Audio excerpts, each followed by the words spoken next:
kira-kira filantropi Islam itu tujuan akhirnya, tujuan pokoknya yang penting ada, saya kira dua ya. Yang pertama adalah kemaslahatan dan kemudian keadilan.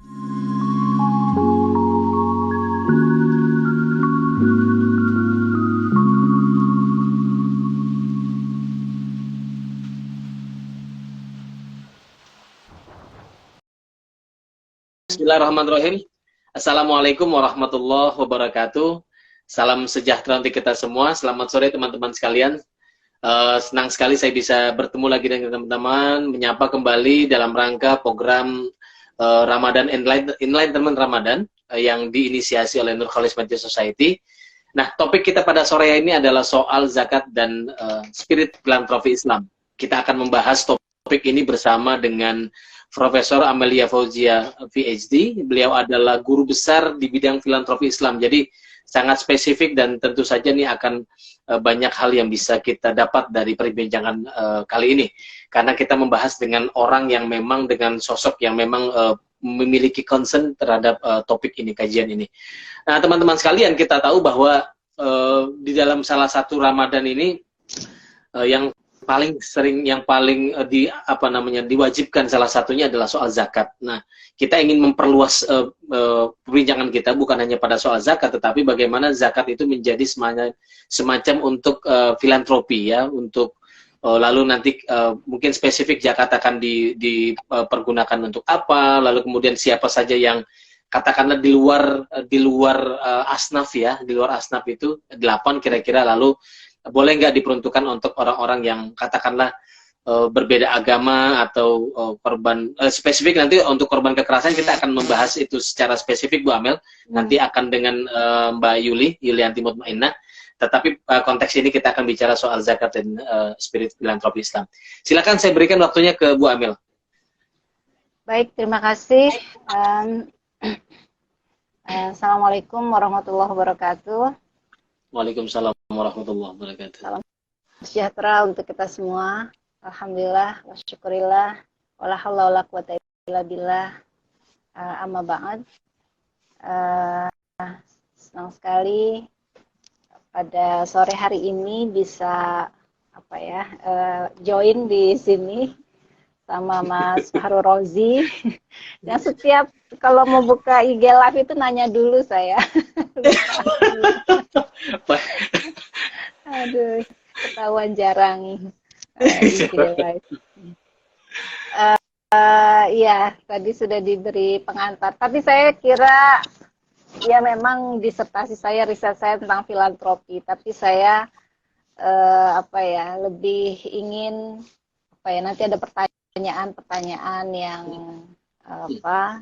dari kawan-kawan, karena kadang yang namanya peneliti itu kita selalu berkutat gitu ya dengan fokus yang, tapi kalau ada pertanyaan-pertanyaan itu justru menurut saya menarik karena dari bottom up, dari bawah, sesuatu yang daily ya, kehidupan sehari-hari yang mungkin para peneliti juga terlewatkan gitu.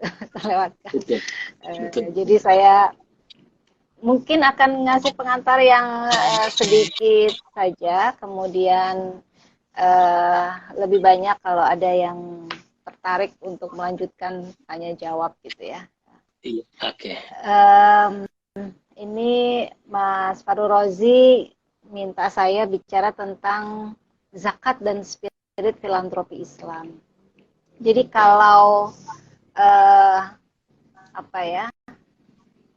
spirit filantropi Islam itu apa, atau filantropi Islam itu apa gitu. Jadi sebenarnya bisa dikatakan zakat itu adalah menjadi satu praktik penting yang kemudian orang membuat definisi tentang filantropi Islam itu apa sebenarnya. Cuma kalau kita menggali lebih dalam tentang ajaran-ajaran kedermawanan ya, kedermawanan Islam, filantropi Islam, filantropi yang ada dalam teks-teks. Jadi kalau sejarawan bilang ada yang Islam yang normatif, ada yang historis gitu ya. Cak Nur juga begitu. Jadi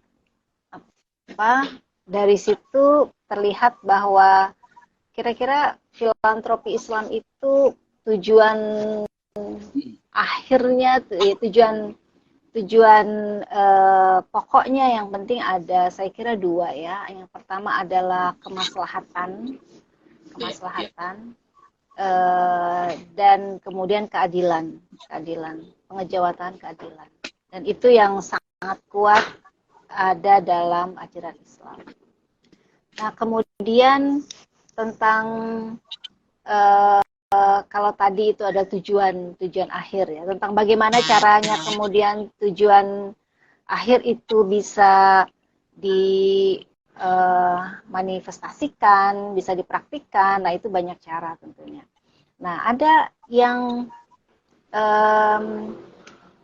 nanti tentu saja kalau bicara filantropi Islam biasanya tentu ada di Indonesia yang pertama itu zakat dulu ya, zakat. Iya, zakat. Kemudian ada sedekah, kemudian ada wakaf. Ini 3 praktek yang sangat mengemuka. Tapi kalau di tempat lain mungkin yang praktek di masyarakatnya lebih kuat ada wakaf dulu ya. Tapi di Indonesia saya kira zakat menjadi yang utama. Nah, di atas semua itu dari praktek-praktek ada spirit filantropi Islam itu yang mengemuka adalah caring, kalau saya kira. Caring ya. Pedulian, dan akhirnya itu juga ada ke arah solidaritas, ada semangat solidaritas yang semuanya arahnya adalah untuk penguatan sisi kemanusiaan kita, yang ujung-ujungnya nantinya sebagai bagian dari memperkuat sisi kemanusiaan yang dekat dengan ketuhanan. Jadi karena agama adalah untuk kepentingan manusia. Nah, tapi spirit filantropi Islam itu di caring itu sangat kuat, yang justru akhirnya praktek sedekah. Ini praktek sedekah kalau dari sisi sejarah, dari kata nama sendiri kan kita juga sudah bisa menebak ya. Kata zakat, kata sedekah itu tidak muncul begitu saja dari masa Islam, tapi dari masa sebelumnya, dari Aramaik, bahasa Ibrani gitu kan. Dan praktek di Yahudi juga sedekah itu kuat sekali. Nah, cuma distingsinya apa? Distingsinya ketika masa Islam, bahwa caring itu tidak saja untuk, kalau dalam ayat-ayat kita sering mendengar caringnya itu pertama yang paling dekat ya. Mereka yang terdekat dengan kita, apakah itu keluarga, apakah itu tetangga gitu, itu yang terdekat. Itu menjadi distingsi. Dan setelah itu tentu saja komunitas, dan naik lagi dari komunitas adalah negara. Nah, zakat itu institusi kelembagaan dari kedermawanan, caring tadi itu, yang aspek dampaknya itu, caringnya itu tidak saja hanya untuk orang-orang yang terdekat, tapi juga untuk komunitas dan untuk negara. Kira-kira ketika awal Nabi kira-kira membuat konsep tentang zakat ini. Nah, itu yang saya kira menarik ya. Jadi kalau ada praktek filantropi di agama lain yang ada yang sangat strict misalnya, tidak bisa untuk keluarga misalnya, tidak bisa untuk keluarga, tapi ada di komunitas Muslim di kita yang keluarga itu menjadi yang pertama gitu, harus diperhatikan. Tapi tentu saja kayak konsep zakat ini apa ya, yang mungkin sering kita lupakan adalah bahwa konsep ini pada prakteknya juga banyak berbasis ijtihad. Ya.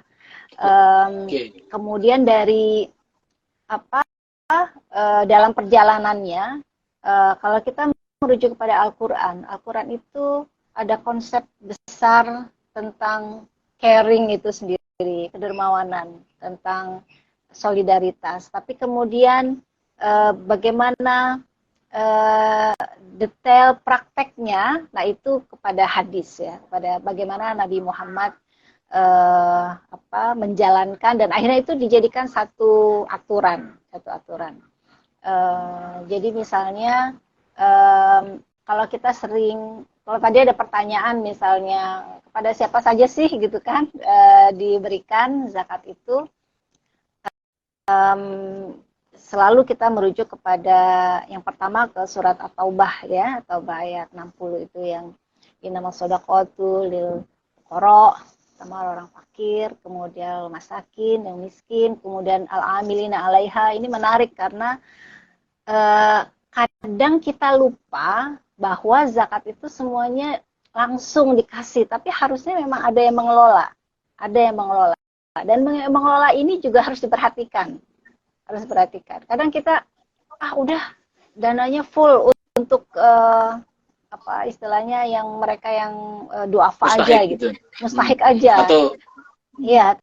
Tapi yang mengelolanya itu tidak diberi diberi ruang juga untuk dia bisa membuat tata kelola yang baik, yang akhirnya kalau sekarang kita kayak uang yang untuk operasional organisasi, karena itu penting untuk zakat itu bisa benar-benar bisa efisien dan efektif untuk distribusiannya.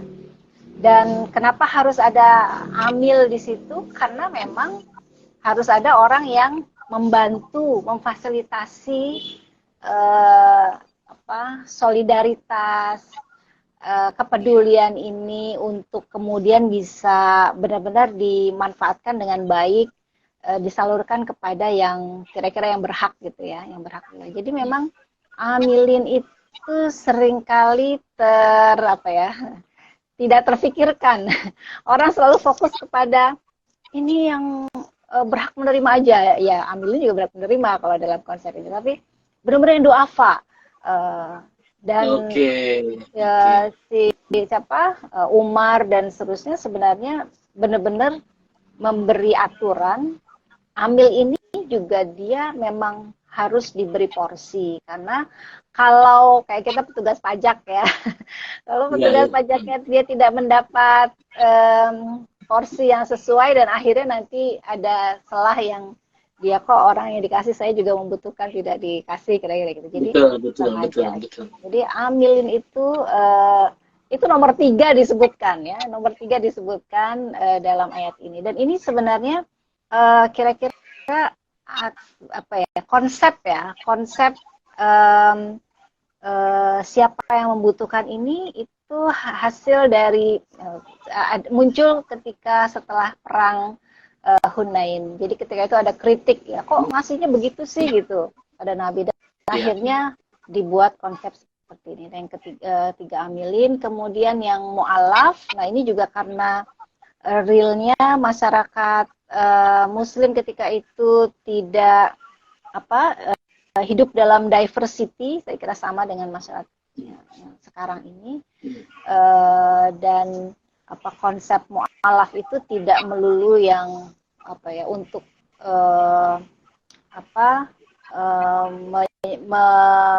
istilahnya untuk membuat orang konversi gitu ya, sebenarnya tidak.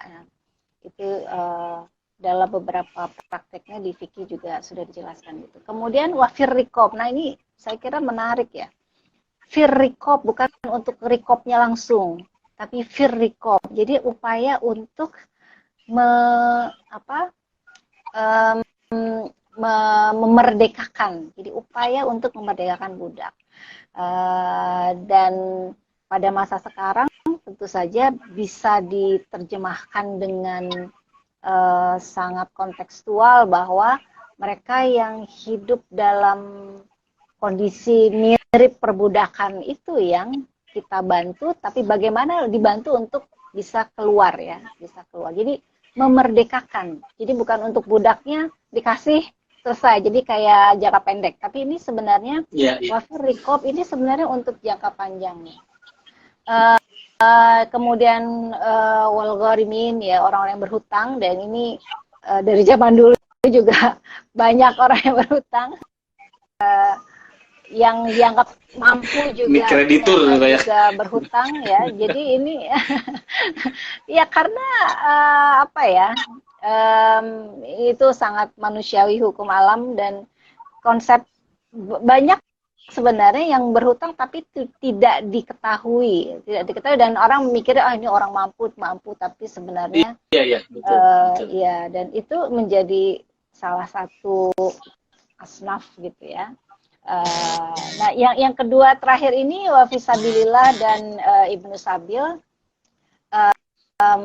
untuk di jalan Allah dan orang yang sedang dalam perjalanan ini pada prakteknya belakangan juga banyak wilayah yang sebenarnya kalau kita interpretasikan itu bisa masuk wilayah ini. Jadi beberapa fikih ini jelas sekali hasil juga ketika setelah perang Hunain ada kritik, dan kemudian akhirnya Nabi mendapat wahyu, dan konsep yang dikeluarkan ada 8 ini, dan beberapa ulama mengatakan bahwa 8 ini bukanlah sesuatu yang bisa jadi bukan saklek gitu ya, tapi bisa jadi bidang atau wilayah apa yang pada masa itu orang yang membutuhkan itu yang seperti yang paling membutuhkan. Ya, 8 sekarang ini ya, oke. Jadi nah masa sekarang tentu saja ada banyak kehati-hatian. Sekarang nggak ada budak misalnya gitu, ada yang organisasi yang gitu, tapi ada yang bilang ya ada lah orang yang dalam kondisi yang mirip dalam perbudakan. Jadi tentu saja ini bagaimana cara kita menginterpretasikannya. Jadi itu tadi, sorry saya agak langsung loncat ke asnaf. Nggak apa-apa. Karena apa, tergerak untuk bagaimana Nabi melihat kondisi sosial ya, pada masa itu yang akhirnya membuat sistem asnaf, orang-orang yang paling membutuhkan pada masa itu. Tapi saya kira dari masa ke masa mereka yang membutuhkan itu konteksnya itu akan sedikit berbeda. Kayak masa sekarang mungkin akan dibahas nanti sama Mbak Yuli ya. Saya kira itu salah satu yang wilayah penerima manfaat yang sangat membutuhkan, tapi memang kalau kita membacanya dalam kacamata yang saklek ala konteks fikih yang sangat standar itu agak susah. Jadi memang saya kira kalau kita ingin agama kita ini benar-benar rahmatan lil alamin, kemudian dalam konsep zakat itu sendiri, saya kira sebenarnya kalau saya membaca ayat-ayat gitu ya, itu tidak ada sebenarnya keterbatasan yang banyak sekarang kita temui, itu tidak ada, Mas Rozi gitu. Jadi justru yang ada dalam praktek-praktek pada masa Nabi itu keluasan, termasuk zakat itu. Bahkan Baitul Mal itu ya, coba bayangkan misalnya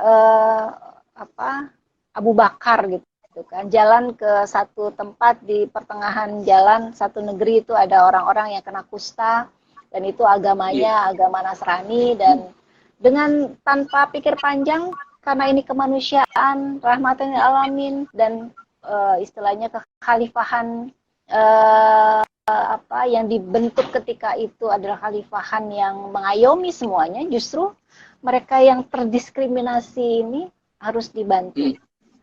Dan itu dengan cepat langsung diperintahkan, ambil dari Baitul Mal bahan makanan untuk mereka gitu kan, dan seterusnya. Jadi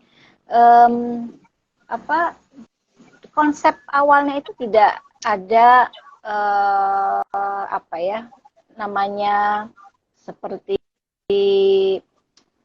pemikiran tentang pemisahan yang kuat tentang zakat itu hanya untuk yang muslim saja. Hanya saja ketika berkembangnya Islam, kemudian tentu saja ada peristiwa peperangan, penaklukan ya, terutama penaklukan, dan kemudian kita punya memori yang cukup traumatis saya kira, baik dari umat Muslim maupun umat Kristiani, terutama perang salib gitu ya, dan memori-memori lain yang akhirnya membuat residu dan akhirnya membuat zakat ini diijtihadkan oleh para juris ya, para ahli fikih, akhirnya lebih kepada prioritasnya untuk muslim gitu. Bahkan ada yang lebih saklek untuk muslim. Jadi saya kira ini karena perjalanan sepanjang sejarah. Kalau melihat ayat-ayat awal, semangat awal, bahkan kata yang digunakan itu sodakot gitu kan, innama sodakot gitu. Itu sebenarnya terdapat keluasan bahwa benar-benar zakat itu untuk mereka yang membutuhkan tanpa memandang perbedaan latar belakang ya, termasuk agama. Nah itu yang saya kira apa ya semangat ijtihad yang lebih progresif saya kira dibutuhkan sekarang ini untuk membuat amalan zakatnya itu tidak saja berhenti dari aspek spiritualitas ya, individu, tapi juga lebih kepada kemaslahatan yang berjangka panjang. Saya kira siapapun konsep zakat itu kan menarik sekali, zakah ya, jadi ada dua ada kata yang paling lekat dengan makna zakat itu ya pertama sesuatu yang tumbuh, yang berkembang.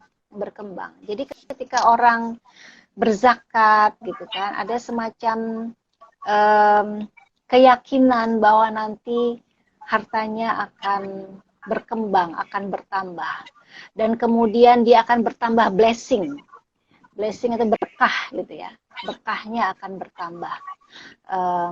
Dan yang kedua adalah tentu saja untuk purifikasi, mensucikan, di mana mensucikan harta itu sendiri, dan mensucikan saya kira mensucikan hati, pikiran kita ya, manusia yang berzakat itu. Jadi ini konsep yang sangat luhur, yang dari awalnya itu begitu attach dengan sisi spiritualitas dan kemanusiaan, tapi kemudian aspek-aspek dari resource-nya itu yang akhirnya dikelola, hartanya itu yang kemudian membuat zakat itu berkembang dengan pesat. Nah sayangnya memang karena ada benturan-benturan konflik sosial, peperangan dan seterusnya yang membawa residu, dan akhirnya residunya itu sampai sekarang kita lihat di fikih yang agak sangat strict gitu, untuk kemudian menerjemahkan bagaimana praktek zakat dilakukan. Nah itu yang saya kira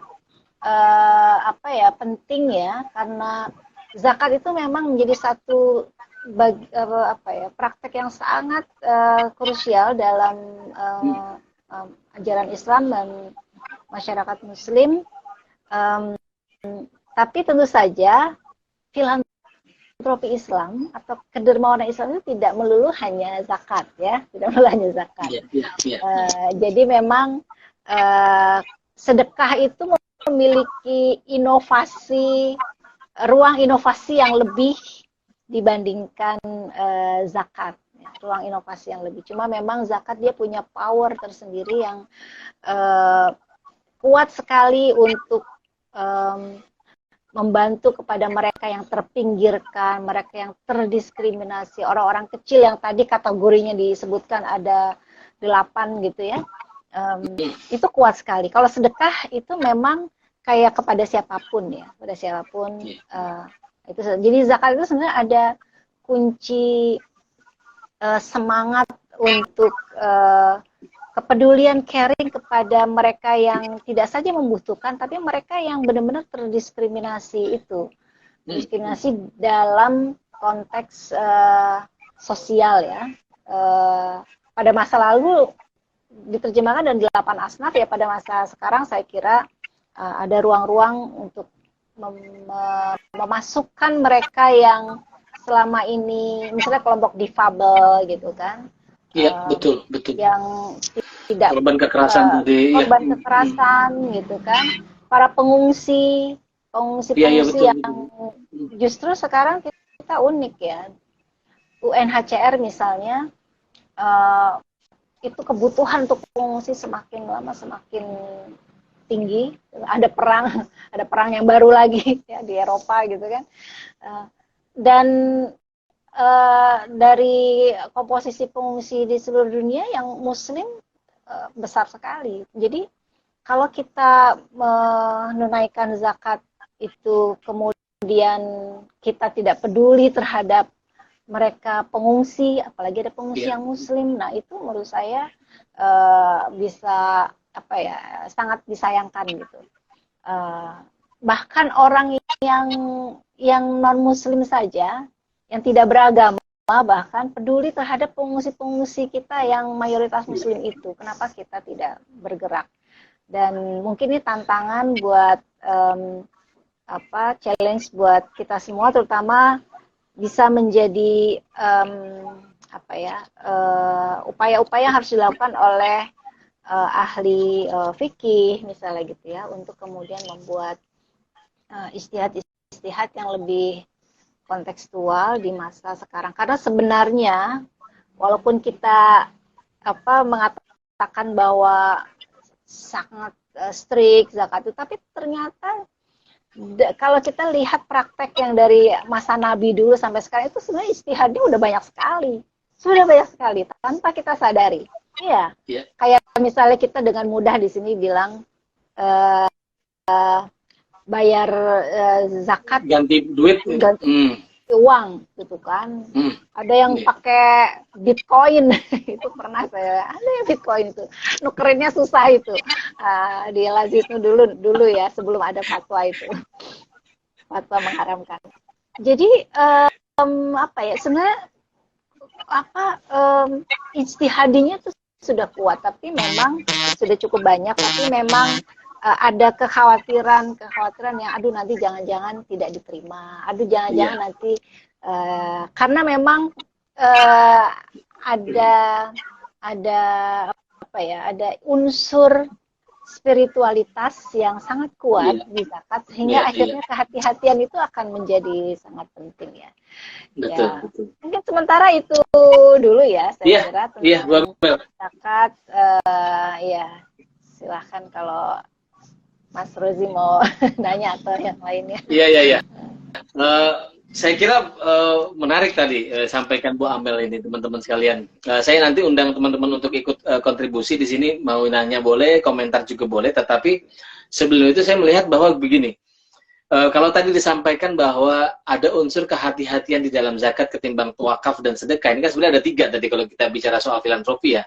Ada zakat, ada sedekah, ada wakaf. Tapi yang berkembang besar di Indonesia itu sebenarnya zakat. Jadi uang zakat atau zakat yang dikumpulkan itu sebetulnya begitu besar sekarang ini.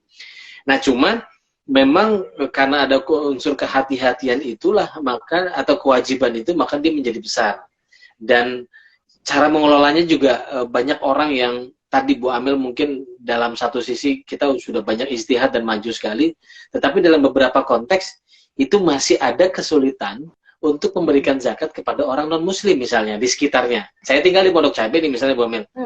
Itu kan banyak orang-orang Tionghoa yang nggak sejahtera amat gitu loh. Artinya dalam konteks itu sebetulnya saya merasa ini orang-orang ini sebetulnya berhak untuk mendapatkan zakat gitu. Cuma mengendorse ke DKM atau ke amil-amil setempat itu agak sulit. Ya pertimbangannya orang muslim juga masih banyak Ustaz yang butuh. Ya kalau butuh memang semua orang butuh. Nah, maksud saya bagaimana edukasinya? Apakah di dalam konteks tadi negara misalnya, atau lazismu, lazis NU gitu, atau apa begitu? Apakah atau STF Win Jakarta misalnya, karena sekitarannya kan Tangsel, apakah sudah membuat semacam edukasi atau modul gitu yang memudahkan untuk penyebaran zakat? Karena kan ini ada yang dikumpulkan dan harus segera disampaikan kan gitu. Ya memang ada yang dikumpulkan nanti untuk beasiswa, untuk macam-macam, tapi ada yang sifatnya segera gitu. Ada orang yang butuh betul-betul dia harus makan hari ini atau untuk besok. Gimana Bu Amel? Ya, ini pertanyaan penting sekali ya, menarik. Tapi memang untuk bisa melakukan itu tuh tidak mudah juga, Mas Rozi. Jadi misalnya STF juga ini kaitannya dengan zakat untuk mereka yang tidak korban kekerasan seksual ya. Iya. Jadi semua orang sebenarnya sudah setuju korban kekerasan seksual, judulnya aja udah korban, kan? Udah korban. Iya. Ya bisa mendapat zakat gitu, tapi ternyata tidak mudah. Jadi misalnya dalam satu seminar saya pernah cerita kalau STF kita bikin ini, dan memang realitanya tidak banyak masyarakat Muslim yang kemudian mau gitu. Untuk saya uang zakatnya buat ini aja gitu. Karena itu ya, karena kekhawatiran ya, dan kekhawatiran itu sebenarnya yang paling bisa mengatasinya itu sebenarnya dari lembaga amil zakat, yang dia bisa sebenarnya melakukan ijtihad dan bertanya kepada MUI misalnya, ke ulama-ulama gitu, yang kemudian akhirnya membukakan mata, oh ternyata penting ya, ternyata perlu ya, karena ada lembaga besar yang mereka sangat baik, lembaga amil zakat, dananya besar sekali. Kemudian ditanya, kita peduli kepada perempuan, tapi ketika ditanya bisa nggak ya, itu banyak sekali korban kekerasan seksual gitu, aduh mohon maaf kita belum bisa karena ya aturan di lembaga kami, Dewan Syariah kami. Nah sekarang itu dia. Dewan Syariah dan aturan lembaga itu mereka mengacu kepada buku-buku fikih yang ada. Nah, ini kan buku-buku fikih yang ada ini memang buku-buku yang lebih banyak unsur kehati-hatiannya itu tinggi dan akhirnya agak tekstual gitu. Nah, selama kita tidak ada fikih zakat yang progresif, yang baru, tidak diarahkan ke sana, ya tidak akan ada perubahan yang masif dilakukan. Tidak. Memang unsur pemerintah itu penting sekali. Pemerintah itu penting. Dulu misalnya di awal-awal masa Islamisasi di Nusantara itu ada saya kira Tommy Pire yang menulis tentang bahwa Muslim itu menyalurkan zakatnya kepada kaum tapa. Nah, itu disebutkan jelas sekali di buku itu, yang itu abad 13 ya. Kaum tapa itu ya yang jelas yang bukan Muslim gitu kan. Itu jadi asumsi saya di masa-masa awal Islamisasi, masa kolonial, justru ketika itu belum banyak aturan standar yang ada, justru zakatnya itu inklusif ya, gitu. Nah, ketika sekarang ada mulai gerakan-gerakan dan kita akhirnya saking semangatnya gerakan itu membuat standar-standar yang sebenarnya fikih yang sangat fluid ya, fikih yang bisa ijtihadi, fleksibel itu akhirnya dipatenkan. Nah, makanya tadi akan challenge-nya akan tinggi ketika bagaimana ya, apalagi mintanya ke masjid gitu. Ini ada tetangga sebelahnya yang non muslim tapi dia miskin sekali gitu kan. Ini akan ada challenge, tapi tidak menutup kemungkinan itu bisa dilakukan. Terutama ada memang orang-orang yang cukup berilmu tentang filantropi Islam, tentang fikih, tentang kemudian apa membuat ijtihad dan didukung oleh ulama ya. Nah, itu saya kira akan bisa dilakukan. Kalau di di sini sebenarnya ada rata-rata lembaga filantropi Islam itu mereka juga tidak, misalnya ketika tasarruf itu zakat itu kadang juga bisa menyasar yang non-muslim gitu ya. Apalagi kalau dana yang digunakan itu dana misalnya untuk disaster relief ya. Ada ya itu kan tidak akan ditanya, kita nggak akan nanya ya, kepada mereka yang agamanya apa gitu kan, enggak gitu. Jadi sebenarnya kalau saya sih berharap yang dilakukan STF diantaranya adalah kita membuat bagaimana kelompok masyarakat Muslim dan non Muslim itu bisa saling ngobrol. Nah, selama ini kan sebenarnya agak ada kekhawatiran ini orang apa, ketakutan dan seterusnya, dan itu yang akhirnya membuat upaya untuk misalnya bantuan untuk kelompok tertentu ini termasuk non muslim itu dianggapnya malah tidak tepat gitu kan, terutama zakat. Itu yang saya kira karena ada kekhawatiran aja, kekhawatiran, ada psikologi sosial aja sih, psikologi yang membuat beban gitu. Yang uniknya ya Mas Rozi, sebenarnya ada beberapa lembaga charity internasional, charity Islam internasional yang itu dari awal di kelembagaannya itu jelas-jelas declare bahwa dana zakat kita itu diperuntukkan kepada semua yang membutuhkan. Itu jelas sekali. Ya. Cuma memang praktek itu buat di Indonesia masih belum belum bisa diterima begitu saja gitu. Jadi memang ya butuh teman-teman Mas Rozi lah ini untuk lebih banyak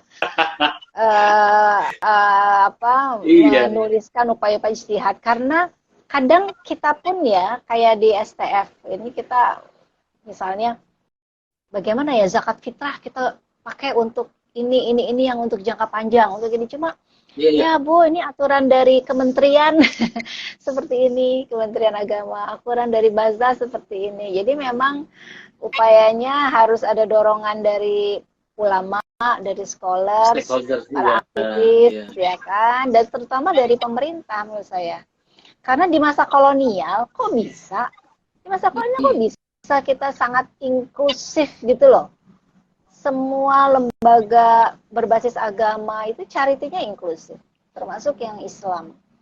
Kayak Muhammadiyah ya, masa kolonial gitu. Kayak penolong kesengsara Muhammad itu jelas-jelas ada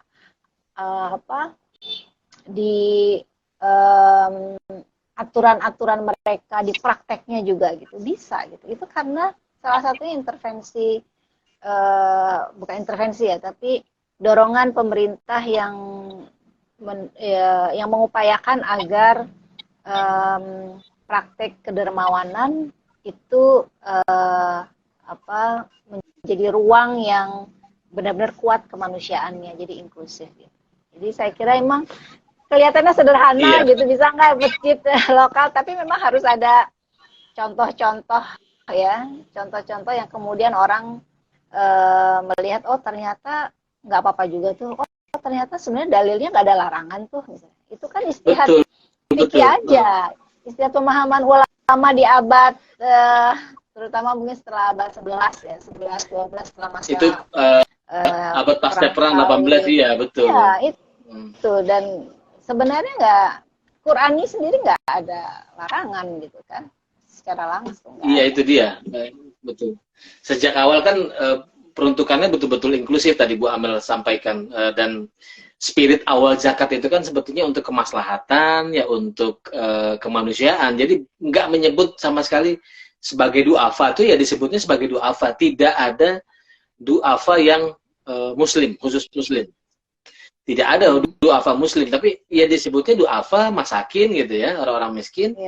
Ya, gorimin juga ini umum semua, sebutannya umum dan gak ada urusan dengan agama gitu. Betul. Iya, jadi artinya orang-orang berutang yang kita jumpai sebagai orang berutang ya siapapun gitu yang membutuhkan. Nah, ini maksud saya mungkin ini harus dipahami secara lebih holistik ya. Artinya jangan sampai ada barrier, kalau ada ya artinya dipenuhi dulu seluruhnya. Kalau ada memang tetangga yang terdekat kita memang betul-betul membutuhkan dan dia memang bukan muslim, ya saya kira juga itu terobosan penting. Itu sudah ada, artinya ada sandarannya sudah ada secara teologis. Cuma ini soal kebiasaan aja, soal kebiasaan ya, kita punya kebiasaan. Dan kayak misalnya contoh kayak wakaf uang. Wakaf uang itu kan di abad 15 itu bisa masif dan akhirnya sekarang kita ikutin. Itu kenapa? Karena keberanian ulama ya ketika itu. Ya sudah nggak apa-apa, uang itu dikumpulin gitu kan. Akhirnya kayak bank begitu kan. Terus sama fatwa itu kira-kira di-endorse oleh pemerintah. Jadi memang kita butuh pemerintah yang kuat juga yang mau mengendorse upaya-upaya istihadi ini, itu yang harus kita dorong. Iya. Bu Amel, ini ada pertanyaan dari Aswat Kudo 20. Izin bertanya, apa hukum orang memberikan zakat tetapi mereka menyebut namanya di depan orang banyak semata-mata mencari popularitas dari pandangan orang. Ini di mana-mana amal kalau udah ria begini ya. Coba Bu Amel. Ya, kalau kita melihat hukumnya sebenarnya ini amalan ya namanya amalan zakat, amalan derma itu yang diterima atau tidaknya itu bukan kita yang menilai ya, bukan kita yang menilai. Tuhan yang menilai, tapi biasanya banyak masyarakat yang sangat percaya. Jadi kalau katanya puasa itu dibalasnya nanti di akhirat ya, kalau derma itu zakat, infak, sedekah itu dibalasnya di dunia gitu. Jadi saya ingat pas waktu COVID kemarin ya, Mas. Iya. Itu ada beberapa ya kawan yang mereka sangat emang generous biasanya, tapi ketika dia kena COVID ya langsung pokoknya bersedekah ke beberapa lembaga dengan percaya betul bahwa ini bisa membantu, dan itu akhirnya sembuh ya. Nggak tahu sembuhnya itu karena sedekahnya atau karena tidak, tapi saya kira ini jadi satu keyakinan, iya ini serius. Betul. Ini menarik. Menyumbang ke STF dan itu dipercaya betul gitu ya. Nah, tapi itu kan kayak impactnya, dampaknya. Nah, tentang hukumnya ya biasanya kalau dalam etika. Nah, ini bahasanya kalau udah muncul etika ya, ini buat yang nanya ya. Ethics of giving itu memang biasanya dilakukan dengan cara yang baik, termasuk kita etikanya tidak membesarkan pemberian kita, dan etikanya juga kita tidak merendahkan mereka yang kita berikan. Jadi kalau kita di atas ngasih di bawah terus kita dan seterusnya, nah itu jadi ini masalah etika. kalau tadi masalah diterima atau tidaknya itu masalah itu bukan urusan kita itu. Iya, kita di atas. Tapi banyak juga yang mempercayai begini, Mas Rozi, kenapa zakat kita itu perlu istilahnya ditasarufkan atau didistribusikan kepada sesuatu atau program ya yang dia itu bisa multiplying. Jadi kalau misalnya zakat fitrah atau zakat itu kita langsung kasih buat makanan, itu selesai.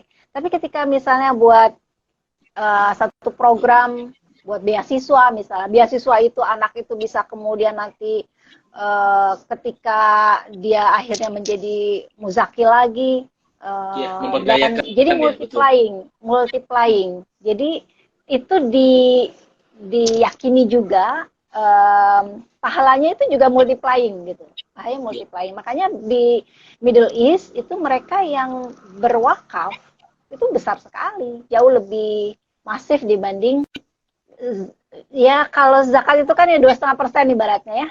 Tapi kalau sedekah wakaf itu udah berapa persen dari hartanya yang nggak ada batasan gitu. Nah itu karena apa? Karena unsur multiplying ini gitu. Nah cuma kalau tadi dari sisi etika memang yang ada ada aturan atau bukannya ada narasi-narasi dalam Al-Quran hadis itu memang kalau kita berderma atau memberi itu bisa apa istilahnya bisa diam-diam ya itu bahasanya ya bisa diam-diam atau bisa terbuka gitu. Nah sebenarnya tidak ada masalah dengan keduanya karena memang atau dalam ayat itu hanya kalau di masa modern ini dengan kompleksitas problem sosial kita diarahkan untuk memang terbuka. Tapi terbuka bukan berarti kemudian ya kayak tadi yang ditanyakan gitu ya. Pamer. Karena terbuka itu intinya sebenarnya untuk akuntabilitas dan transparansi. Kalau kita dan nanti agar menjadi alat sehingga lembaga atau mereka yang diamanahi katakanlah amil gitu kan atau lembaga penerimanya itu juga bisa agak awareness kehati-hatian, jangan sampai ada peluang mereka untuk dana itu dikelola dengan ya disalahgunakan gitu. Disalahgunakan. Jadi disalahgunakan. Nah memang ayat-ayat yang ada itu lebih banyak kepada boleh terbuka, boleh diam-diam. Banyak yang juga merasa dengan diam-diam itu merasa lebih nyaman, lebih itu soal hati ini. Hanya saja memang etika dari ethics of philanthropy, ethics of giving sebenarnya mendorong kita untuk tidak kemudian melebih-lebihkan ya.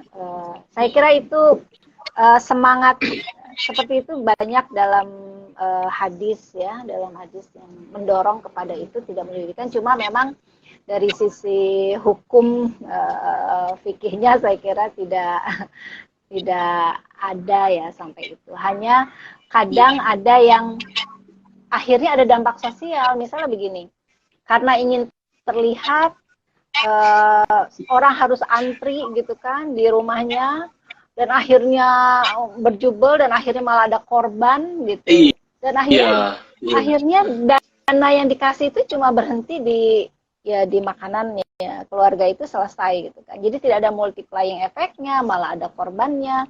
Kelihatan sih kelihatan, tapi hati-hati. Kelihatannya itu bisa juga menjadi dampak buruk ke orang ya, kelihatan yang tidak baik gitu. Jadi kalau mau terlihatnya yang lebih elegan. Lebih elegan. Dari sisi aturan saya kira bukan dari aturan, dari sisi value konsep-konsep sebenarnya tidak ada masalah, terlihat atau diam-diam gitu ya. Yang penting spiritnya dua tadi ya Bu Amel ya, tidak melebih-lebihkan dan tidak merendahkan. Itu kan spirit Saya kira filantropi Islam atau zakat saya atau kira macam-macam itu. lah. Jangan sampai melebih-lebihkan Ya, itunya dan merendahkan. sebenarnya Itu yang paling yang penting. ya yang bagus itu kalau kita terlihat, saya sering begini ada teman-teman yang berzakat gitu ya. Saya bilang boleh ya saya foto ya, saya bilang gitu. Boleh ya saya declare kalau ini untuk beasiswa. Kenapa? Karena Iya, iya, iya. ini menjadi model ya kan, biar bisa ditiru orang lain. Jadi Betul, itu betul, penting, betul. penting. Jadi kalau saya sebutkan si ini berzakat gitu ke kita dan dananya untuk apa yang korban kekerasan seksual, dananya kita gunakan untuk Iya, beasiswa dan pemberdayaan perempuan. Nah, karena itu bisa lagi-lagi multiplying effect yang positif, ya, positif untuk advokasi kalau bahasa kita kan. iya. Jadi itu. Oke. Bu Amel, ini ada satu lagi. Ini saya kita sampai jam berapa nih? Mungkin 5 menit lagi. Oh iya. Ini ada satu Oh iya ya. pertanyaan dari Nah, iya, ini kayak enakan. iya, iya. Dari Romli. Romli ini Romli MD. Mahasiswa butuh buku, Bu. Maka kontekstualisasi zakat yang penerimanya mahasiswa bukan beras lagi, tapi buku. Bagaimana menurut itu? Ya, kalau saya apa ya, yang namanya apa? Itu tergantung ya. Kalau ini zakatnya untuk apa? Kalau tadi zakat mal itu sebenarnya bisa dipakai buat apa saja.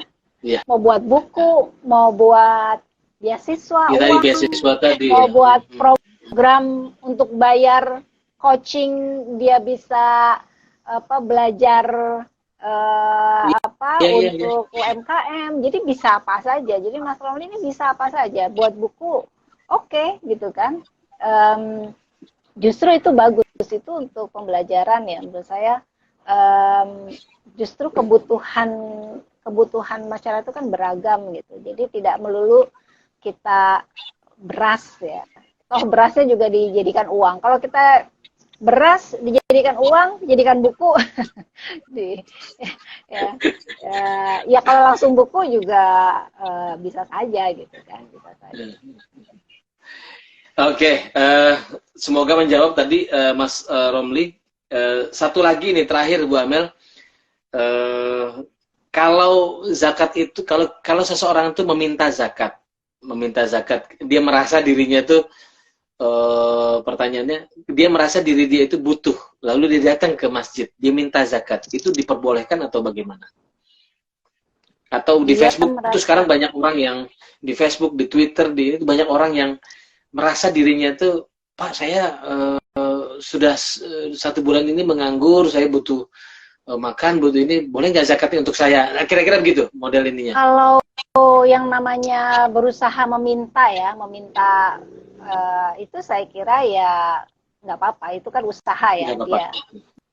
Cuma nanti dari apa amilnya itu yang akan menilai, karena mungkin apakah dananya diperuntukkan untuk apa, biasanya udah ada hitung-hitungannya ya. Jadi penilaiannya tentu saja melihat misalnya ini seberapa besar kebutuhannya, apakah benar-benar butuh gitu kan, apakah benar-benar butuh. Nah ini ada memang wilayah yang agak interpretatif akhirnya gitu. Sama saja kayak betul. ada dana uang, kita mau kemana nih, mau bayarin ada guru yang tiba-tiba sakit, kurus apa tabrakan, atau dananya mau kita kasih buat beasiswa gitu kan. Jadi jadi memang biasanya yang dilihat adalah aspek yang benar-benar krusial untuk kayak mempertahankan nyawa gitu ya. Jadi kalau untuk meminta saya kira yang namanya usaha ya, tidak masalah, hanya memang dia perlu menjelaskan, dan nanti dari amilnya itu juga perlu benar-benar melihat ini identifikasinya masuk, ya. identifikasinya. Karena intinya kan sebenarnya bagaimana dana umat ini yang dipercayakan ya kepada amil itu bisa benar-benar sesuai dengan kalau bahasa sekarang sesuai dengan syariat gitu kan. Tadi kriterianya dan kemudian benar-benar ada impact-nya. Jadi kalau lembaga-lembaga sekarang itu bukan saja sesuai syariat gitu, tapi impact-nya itu apa, ada atau enggak. Jadi kalau meminta, saya kira ya namanya juga orang minta ya usaha ya. Nah, hanya memang kita sih berharap orang ada ethics of asking juga mungkin ya. Ethics of asking, bukan hanya ethics of giving. Jadi kalau kita kan berpikir ini orang belum kerja sungguh-sungguh kok udah minta aja kan, mungkin gitu kan. Saya yakin lembaga seperti STF UIN itu mungkin ada yang menginbox atau mengirim pesan atau apa yang tadi modelnya meminta, Bu saya minta dong, saya itu perlu loh, gitu kan. Maksud saya itu sesuatu yang sekarang tuh jadi lumrah Bu Amel, di mana-mana orang direct message gitu kan, tiba-tiba bisa nggak Pak zakatnya untuk saya tahun ini.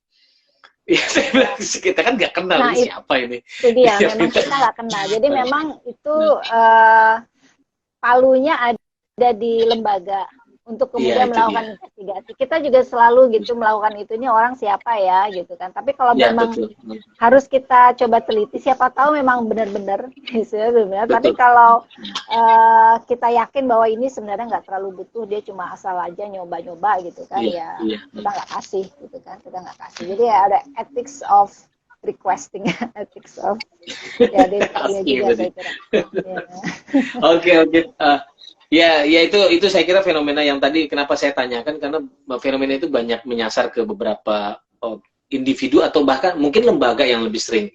Saya yakin sekali sering diminta seperti itu. Ini Mas Rozi, karena memang tidak ada database, tidak ada sehingga dia pikir orang ini kan nggak tahu gitu kan. Nah sebenarnya kalau ada yang rapi gitu ya datanya, dan antar lembaga tahu, oh ini sebenarnya udah dibantu gitu, oh ini sebenarnya orang bermasalah. Nah kalau sistem sosial kita bagus sebenarnya itu akan meminimalisir orang-orang yang punya keinginan agak cheating misalnya gitu kan, dia udah dapat dia minta lagi gitu. Dan memastikan bahwa yang diberikan itu betul-betul memang membutuhkan. Jadi orang yang membutuhkan itu tidak mungkin tidak dibantu, karena ada sistem yang pasti udah pasti ini jalurnya pasti ke dia, ini pasti dibantu gitu. Jadi kredibel lah itunya, model bantuannya. Oke, Bu Amel, saya kira kita harus cukupi sampai di sini perbincangan kita pada sore hari ini. Dan tadi kita mulai, saya ingat 17 sekian dari 15, jadi ini juga sudah 17-16. Saya mohon maaf teman-teman sekalian, mohon maaf ini harus molor karena tadi mulainya kita telat, dan terima kasih banyak kepada Prof. Amel sudah berkenan mengisi acara pada sore hari ini. Teman-teman juga sekalian, tidak semuanya saya bisa bacakan karena saya kebetulan di rumah ibu, jadi saya nggak pegang. Biasanya saya pakai laptop backupnya aja. Pertanyaan itu. Jadi ini di handphone, jadi saya mengecek aja mana-mana yang bisa. Jadi nggak semuanya dibacakan. Mohon maaf sekali. Besok kita ketemu lagi di jam yang sama. Besok kita akan bicara tentang ini bersama teman dari Walhi Nasional, aktivis lingkungan. Jadi kita bicara tentang puasa dan tentang ekologi, spirit ekologi. Terima kasih, besok bersama Farid Ridwanuddin, pengurus Walhi Nasional. Terima kasih sekali lagi, kita kembali lagi besok jam 4 sore. Terima kasih semuanya. Assalamualaikum warahmatullahi wabarakatuh. Waalaikumsalam warahmatullahi wabarakatuh.